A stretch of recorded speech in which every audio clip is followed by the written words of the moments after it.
Nous, on se basait sur la digue.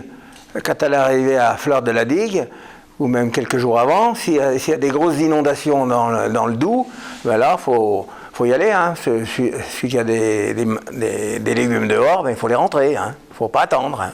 En 83, on n'avait plus de pépinière, moi j'avais des carottes sous tunnel, ben, ça a tout été perdu. Hein. J'avais des emprunts sur le dos, j'avais 23 ans, 22 ans.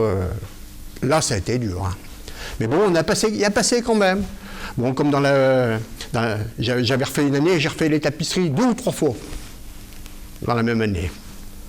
Après, bon, on a passé ce cap. 83, il a recommencé. On a dit, c'est pas possible.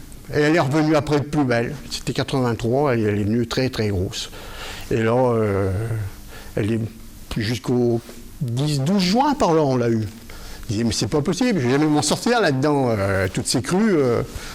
Puis après, bon, il y a mieux été les années d'après.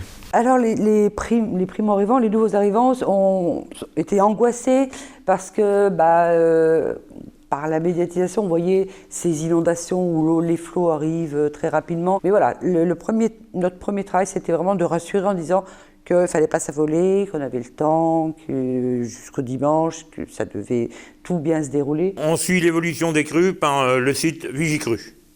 Ce qui fait que moi aujourd'hui, à l'instant même, je peux savoir où en est la Saône.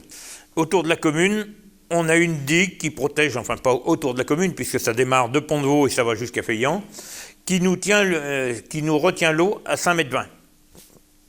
Jusqu'à 5,20 m, 5,30 m, nous on est tranquille. C'est assez agréable. Les gens vivent plus ou moins ensemble, quoi. Tout le monde se connaît. Donc on a besoin d'un service, on va voir un voisin ou un tel, et ça se passe toujours bien, quoi. Et en fait, ça crée des liens. Et c'est pour ça qu'en fait, les inondations, ça a un côté négatif, mais ça a aussi du positif quand on accepte de voir le côté positif de la chose, quoi.